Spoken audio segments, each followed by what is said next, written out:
y ya después se cambia con la I. Hola, ¿qué tal? Muy buenas tardes. Les saluda el doctor Luis Padilla Romero, médico analista e investigador de diabetes, que les comparte una valiosa información acerca de lo que es la diabetes infantil reversible. Un tema por demás increíble y muy irrefutable, que como todos nosotros conocemos en el ámbito de la medicina, no se ha encontrado hasta hoy la remisión de la diabetes infantil, porque, como vamos a explicar, hay muchos factores que han impedido que esto llegue a ser una realidad en los pacientes, por lo cual me siento muy contento de poder compartir estas informaciones que se ven acerca de lo que la ciencia nos está ofreciendo. Quiero decirles que la ciencia está revolucionando día a día con nuevos conocimientos, y para nosotros, los científicos que nos dedicamos al análisis de cualquier especialidad en la ciencia, es muy importante que nos demos a entender que hoy la ciencia nos está enseñando un camino de preparación para recibir la información que día con día esta nos ofrece. Bien, me dirijo al público en general, pero muy especialmente a todos aquellos diabéticos que en su caso particular estén cursando con una diabetes infantil, secundariamente a los padres de estos pacientes, porque vamos a hablar de algo completamente muy novedoso. No es que sea algo fuera de serie ni lo último que se ha investigado en diabetes, porque hace 20 años se sabe que la diabetes ya es reversible, especialmente también en el caso de la diabetes infantil.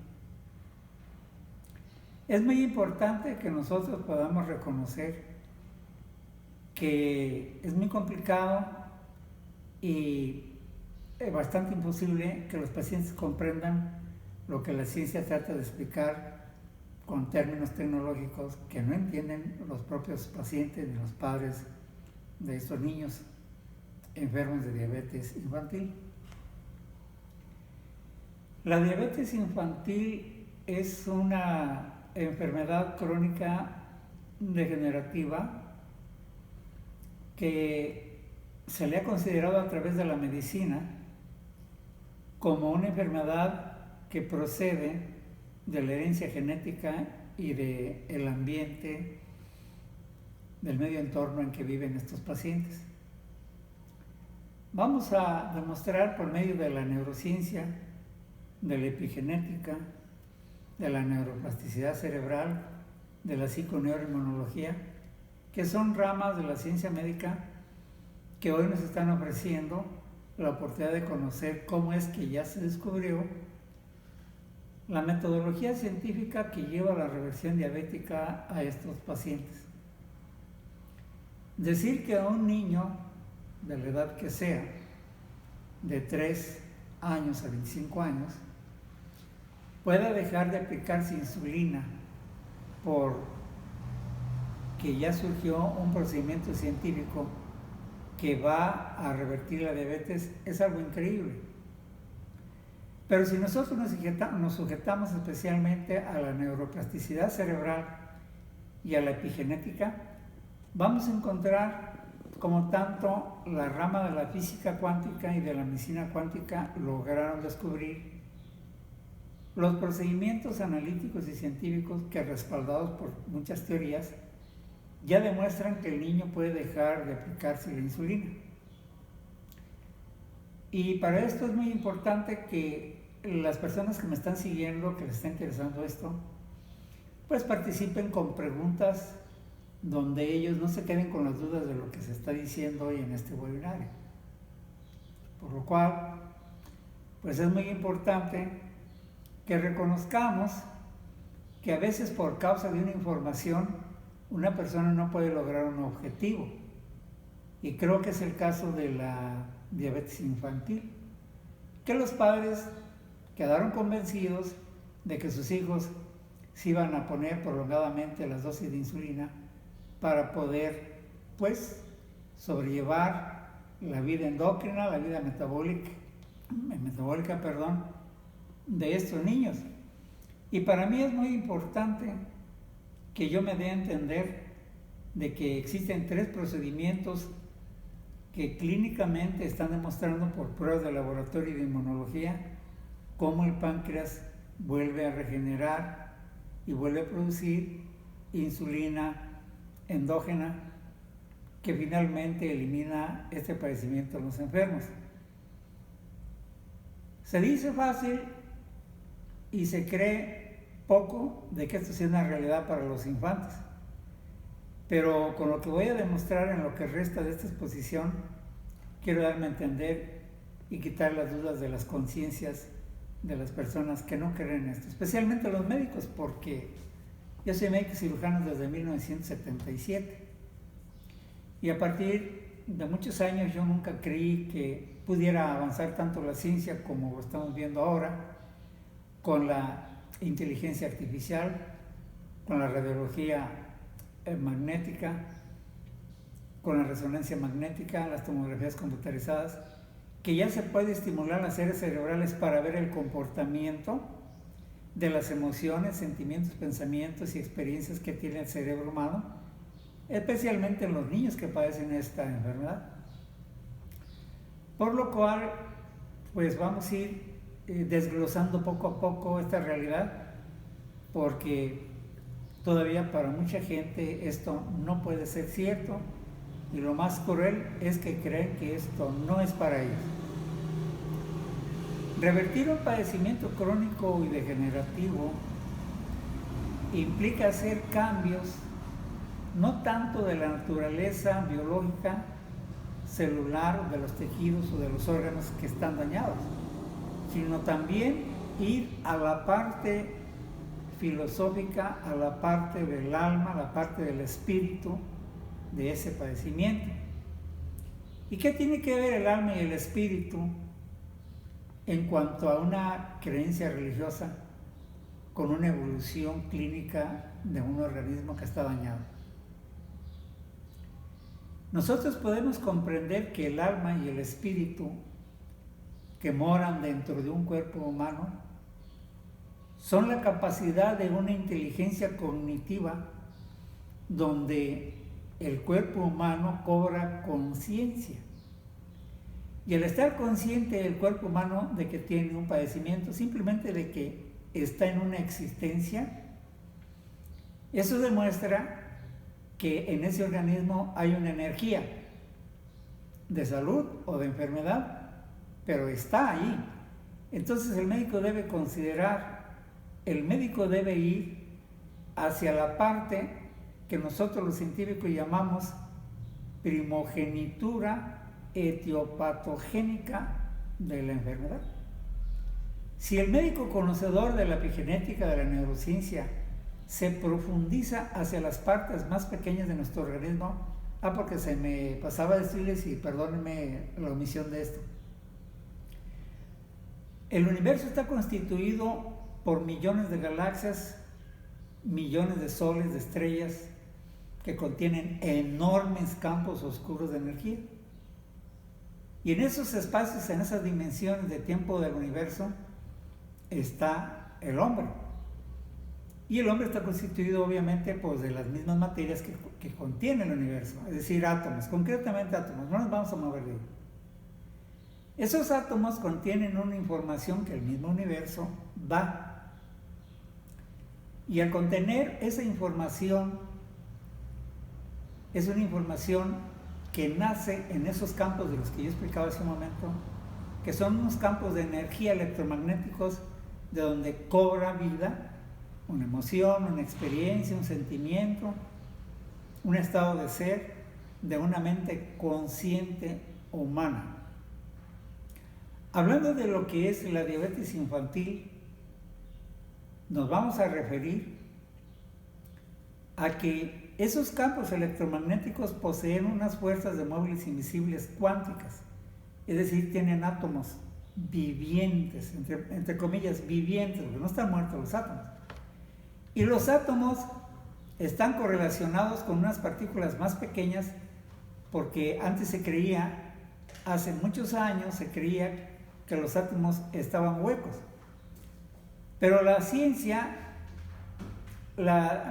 cuántica, de la física cuántica, ha descubierto al paso de los años, vamos a decir, a principios del siglo pasado, hubo muchos físicos como Albert Einstein, quienes se dedicaron a investigar la materia.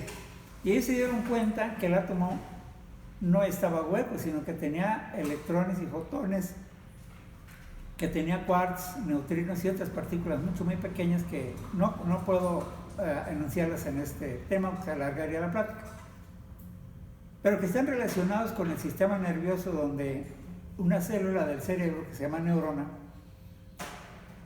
tiene una parte del cuerpo de esa neurona que se llama axón, y el axón está constituido por unas partículas muy pequeñas que se llaman microtúbulos, de tal manera que están mandando mensajes eléctricos y se intercomunican las neuronas dentro del cerebro para hacer un trabajo especial en unos circuitos cerebrales donde se va a descubrir dónde está la diabetes en el cuerpo humano.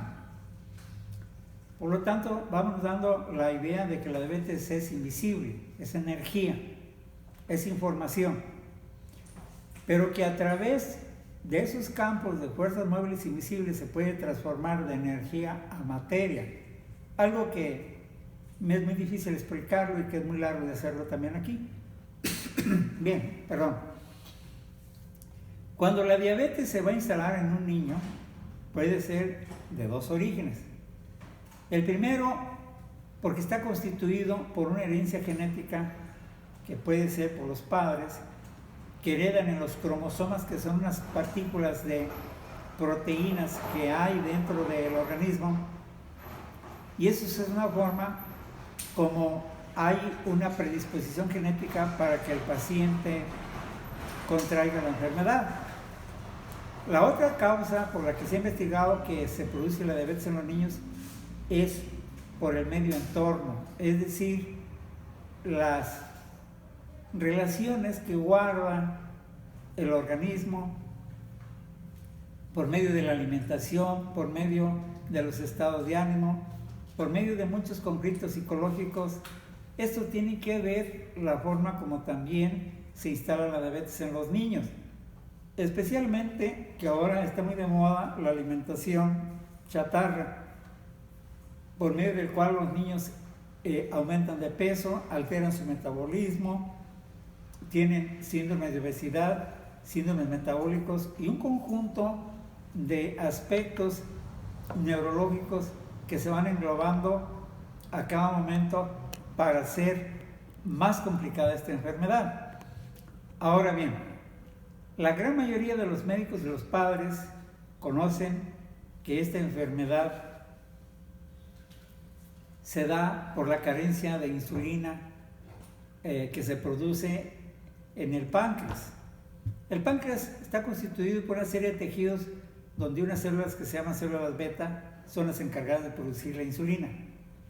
Y tanto el médico como el paciente, como los padres de familia, saben que el páncreas de ese niño no puede producir insulina porque se inhibió, se bloquearon esas células y no pudieron producir insulina.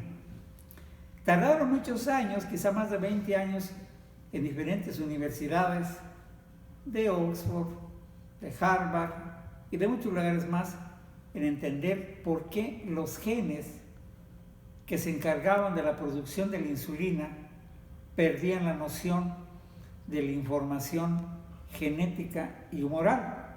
De tal manera que también llegaron a descubrir que el propio aparato inmunológico destruía las células de ese órgano llamado páncreas. Hoy se conocen 3 caminos muy importantes y ojalá que esto quede muy claro en esta conversación para que entiendan por qué sí es reversible la diabetes en los niños. Y en esto voy a hacer énfasis, me voy a alargar un poquito más en la explicación del procedimiento terapéutico de este padecimiento que ahora está rindiendo frutos en más de 4 países a nivel mundial, que ya se ha revertido la diabetes en no muchos pacientes. Su servidor, en la experiencia que tiene, no pasan de ser unos 11 pacientes en 2 años. por lo cual vamos a explicar cómo se certifica y cómo se clarifica que científicamente esto es una realidad en los niños. Pero continuemos un poquito más la explicación de lo que es la nosología básica integral, de lo que es la fisiología cuántica de la diabetes. Los signos y los síntomas que aparecen desde los 2 años de edad en adelante son muy variables e inconsistentes, porque no todos los niños desarrollan la enfermedad de la misma manera. De hecho, hay quien lo hace por la contaminación del medio ambiente, que es una forma de manifestarse esta enfermedad, y la otra es genéticamente por la herencia de los padres. Curiosamente, los niños que no tienen herencia genética y que llegan a desarrollar esta enfermedad, sí tienen resguardos de partes genéticas que se ha investigado muy a fondo en los cromosomas de las células de estos niños enfermos, que tienen una partícula, un conjunto de aminoácidos, de polipéptidos, de proteínas que se llaman ácido desoxirribonucleico. Estos que no tienen herencia lo llegan a desarrollar por esa parte genética, donde la epigenética ve cómo se comportan las proteínas cuando ya están infectadas por esta enfermedad. Más claramente y más específicamente quiero decir algo que pues a los oyentes les va a interesar mucho. ¿Por qué antiguamente, vamos a hablar de hace 20 años para atrás, no se sabía que esto era reversible? ¿Por qué siempre se condenaba a un paciente a traer un sensor en la piel para ver la calibración de glucosa periférica que tienen estos niños? ¿Y por qué tienen que tener una jeringa automatizada que les inyecta las dosis de insulinas acorde a la necesidad metabólica de estos casos? ¿Por qué? Pues porque la ciencia siempre se ha basado en calidades clínicas que demuestran la efectividad de lo que dice la medicina contemporánea. Y es por eso que la endocrinología y la neurología y la genética se han valido de estos aparatos para regular el metabolismo clínico de los pacientes. Muchas personas que no tienen el acceso científico de tener siquiera un glucómetro. Sí, bueno. Muchas personas que no tienen, la economía como para estar monitorizando este tipo de padecimiento, pues los niños tienen muy mala evolución, y con frecuencia estos niños que no están en manos de un médico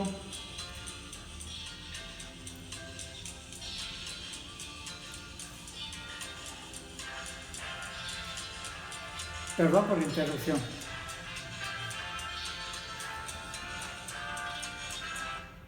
Sí, bueno. Sí, bueno. Bueno. Sí, bueno, buenas tardes. Buenas tardes, doctor. Sí, dígame. ¿Me marcó? No llegó su llamada aquí en este momento. Sí, pero recibí llamadas de usted hace rato, nada más que como andaba manejando. Ah, sí. No podía contestarle. Bueno, sí, mire, es que estamos ahorita en un webinario. Si usted desea participar preguntando algo acerca de la diabetes infantil, si le interesa el tema, estoy en plena disposición de poderle atender. ¿Alguna pregunta relacionada con la diabetes en los niños que usted tenga que hacer? No, doctor. Ah, bueno, entonces nos permite continuar con esto y posteriormente de que 1h30 podemos continuar la conferencia con usted. ¿Sí? Claro que sí, doctor. Sí, gracias y discúlpenos.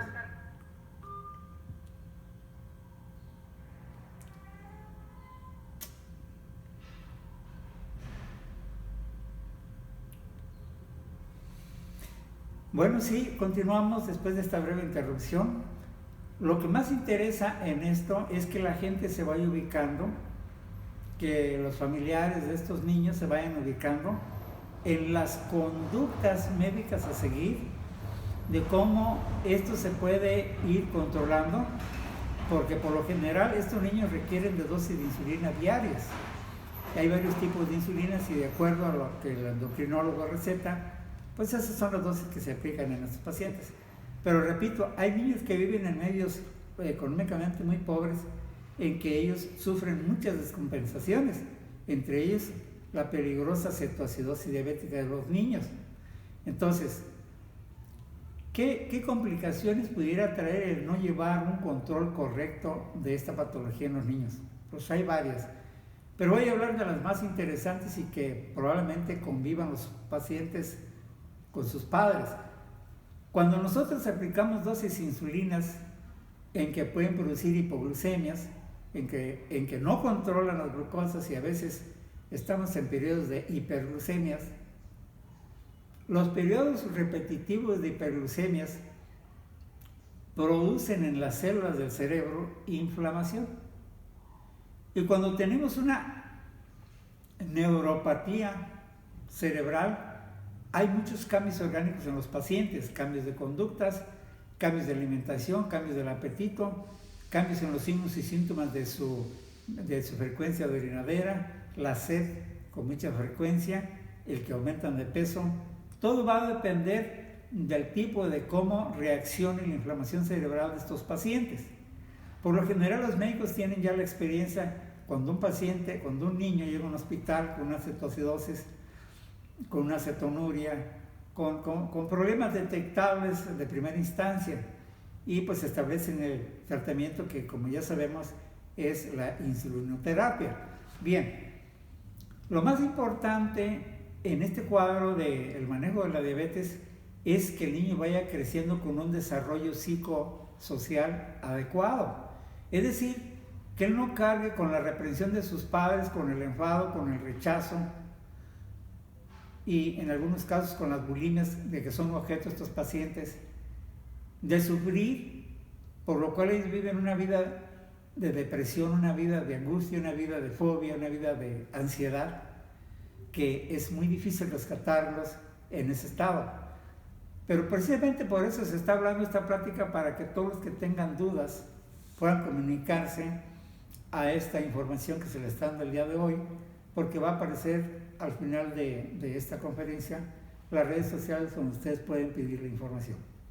Volviendo al caso de que qué peligros hay de que un niño viva descompensado en este estado, como vamos a ver al final de esta exposición, hay una parte de la terapia que se le da a los niños donde ellos pueden recuperar en un tiempo pertinente todos los estratos psicoafectivos de cómo piensan, de cómo viven, de cómo perciben los niños la vida que están llevando de diabetes. Tan solo el hecho de saber que todos los días se le tiene que dar un pinchazo en la piel, esto hace una vida desastrosa y agresiva en él. Pero hoy vamos a decir que esto poco a poco va a pasar a la historia, porque yo voy a decir las partes muy fundamentales de cómo los niños pueden dejar de ser diabéticos con los procedimientos científicos que a continuación enseguida vamos a pronunciar. Lo que llama mucho la atención es por qué, si la ciencia médica tiene muchos años, mucha tecnología, mucha experiencia clínica y muchos fármacos, por qué siempre ha sido la insulina la que sale a resolver, entre comillas, la solución del estado de salud de los enfermos. Vivir en un estado de información enfermizo es un estado en el que nosotros muy difícilmente, si no ordenamos la estrategia de un manejo en los pacientes, va a poder revertirse el cuadro en estos enfermos. Pero voy a dar unas claves tan importantísimas que en cualquier país del mundo, cualquier niño pueda lograr revertir su diabetes. Me parece muy importante que ya he hablado mucho de la etiología, ya he hablado mucho de la epigenética de este padecimiento, y que ahora vamos viendo la nosología básica e integral cuántica de lo que es la diabetes cuántica en estos niños. Les dije algo que posiblemente muchas gentes no me lo están entendiendo, pero lo que me quiero referir es cómo podemos ordenar un síntoma, cómo podemos ordenar un signo, una molestia, cuando no se tiene conocimiento de dónde ir o qué hacer. Muy sencillo. Con lo que yo voy a explicar en lo que resta de esta exposición, creo que todo el mundo lo va a poder entender y creo que es muy interesante que ustedes tomaran nota de lo que significa el beneficio tanto para los padres como para el paciente que está cursando con esta enfermedad. La diabetes infantil es un síndrome que está marcado en la medicina cuántica y en la diabetes cuántica como biomarcadores epigenéticos. ¿Qué es eso? Los biomarcadores epigenéticos no son más que complicaciones que aparecen durante el desarrollo de esta enfermedad, porque la enfermedad no es orgánica, la enfermedad no está en las células del páncreas. La diabetes infantil está en unas emociones, como dije hace un momento, en unos campos electromagnéticos que están contenidos en fuerzas móviles invisibles cuánticas, que son las que verdaderamente se interrelacionan e influyen en la vida del niño diabético. Sé que lo que acabo de decir les resulta muy difícil de entender a las personas que nunca han oído hablar de esto. Pero al final de la plática ustedes van a ver cómo este campo electromagnético, que se expresa por medio de ondas electromagnéticas, que son las que transmiten o cargan los sonidos de los sentimientos, pensamientos, emociones y otros aspectos más profundos que pues no cabe decirlos aquí. Pero esto nos lleva a nosotros a entender que mientras el niño esté en un estado de conciencia, donde él todos los días, o mejor dicho, toda su niñez es pensar y sentir, sentir y pensar y sentir, crea en él un estado de personalidad del cual él no se puede librar, ni se lo explica tampoco. Entonces, esa manera de expresarse lo hace actuar como en un piloto automático en una computadora, donde nosotros vemos que el niño prácticamente fijó y materializó su vida a través de esas emociones. Él a su edad se explica que está enfermo y él no sabe qué es una célula beta adelángica del páncreas, él no sabe qué es insulina. Lo único que se da cuenta es que está siendo víctima de unos genes que no le liberan su padecimiento. Y hoy esta tarde yo quiero darle énfasis a esa liberación de esos genes y quiero que ustedes anoten, graben o filmen lo que voy a decir a continuación. Quiero manifestarle al público que me está escuchando que hay 3 procedimientos científicos y ojalá que de verdad les interese escuchar esto, por medio del cual el niño deja de ser diabético. Se dice fácil, pero en la realidad llegar a creer que algo sea posible es lo más difícil de lo que estamos hablando hoy. Porque en las Sagradas Escrituras dice que para el que cree todo le es posible. Y en eso hay una grande realidad para el propio paciente diabético. Como el niño no puede desarrollar la fe o las creencias, lo único que puede desarrollar son hábitos, es decir, maneras de comportarse. Y mientras esos hábitos no se regulen, no se ordenen o no se establezcan en la mente del paciente, él siempre seguirá siendo diabético. El trabajo del psicólogo, el trabajo del médico, el trabajo de los padres es llevar a cabo esos ejercicios de hábitos que se confabulen para que en un momento dado el niño aprenda, voy a decir otra palabra, condicione su cerebro a hacer lo que le va a revertir su padecimiento. Ahora sí vamos a empezar a decir cuáles son los procedimientos que, digamos, eliminan la enfermedad.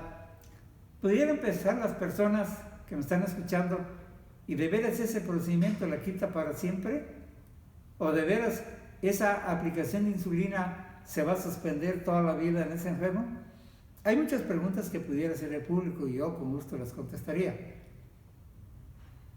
La reversión diabética se da porque acontecen tres fenómenos fisiológicos, clínicos y tecnológicos a la vez, que hacen que el páncreas vuelva a producir insulina.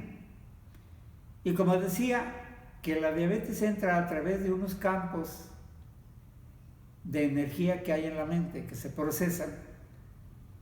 Prácticamente la diabetes no es orgánica, sino es emocional o mental. Pero volviendo al órgano que nos interesa, que es el páncreas, ¿cómo podemos hacer que éste produzca nueva insulina? Es algo muy interesante. Si nosotros ordenamos y estructuramos la manera de cómo tratar esto, vamos a tener resultados, y si no, fracasos. La primera manera de que nosotros podemos ayudar a estos pacientes es dándoles unas proteínas que vienen en suplementos nutricionales, que son específicas, que elevan la inmunidad genética de esos genes que están apagados en cada una de las células del páncreas.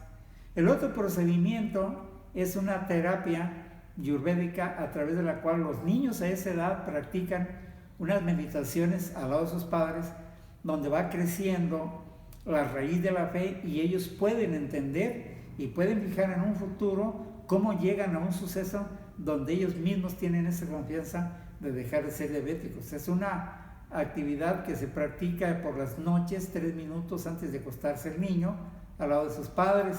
Eso ya lo explicaré en otras pláticas. El otro procedimiento es una dieta hipocalórica, donde el niño entre menos calorías tome y menos azúcar consuma, más rápido estimula al páncreas a que pueda producir insulina. Aquí sería la inversa de la diabetes del adulto, en que entre más come carbohidratos, más insulina estimula. Y aquí es entre menos coma carbohidratos, más insulina permite que el páncreas pueda producirlo. Porque nosotros sabemos que bioquímicamente hay una sustancia en el sangre que se llama péptido C, que es la que demuestra que está en actividad ese páncreas. Entonces, nosotros, por medio de la dieta hipocalórica, que ya lo diremos también en otra ocasión en qué consiste esa dieta, es lo que regula la formación de la insulina dentro del páncreas. Después de los 6 meses, 8 meses, quizás hasta 10 meses, y hay quien tiene 18 meses, con la terapia empiezan a recobrar sus funciones casi todos los niños, especialmente a quienes se les aplicaba 3 dosis de insulina diaria, ahora se les aplica 1 o 2 por semana, o se les baja la dosis de 2 o 3 unidades a 1 unidad, y a veces hasta cada tercer día se les aplica, hasta que por definitivo ya dejan el uso de la insulina. Es como nosotros vemos que ese páncreas empieza a producir insulina. Pues aparte hay 2 estudios de laboratorio muy específicos, que es la determinación de insulina basal y la hemoglobina glucosilada. Esos estudios son los que certifican que ese páncreas está en completa fisiología normal. Pues hemos llegado al final de la exposición y espero que si hay alguna duda, que si hay alguna interrogante, pues yo estoy para recibirlos de todos ustedes.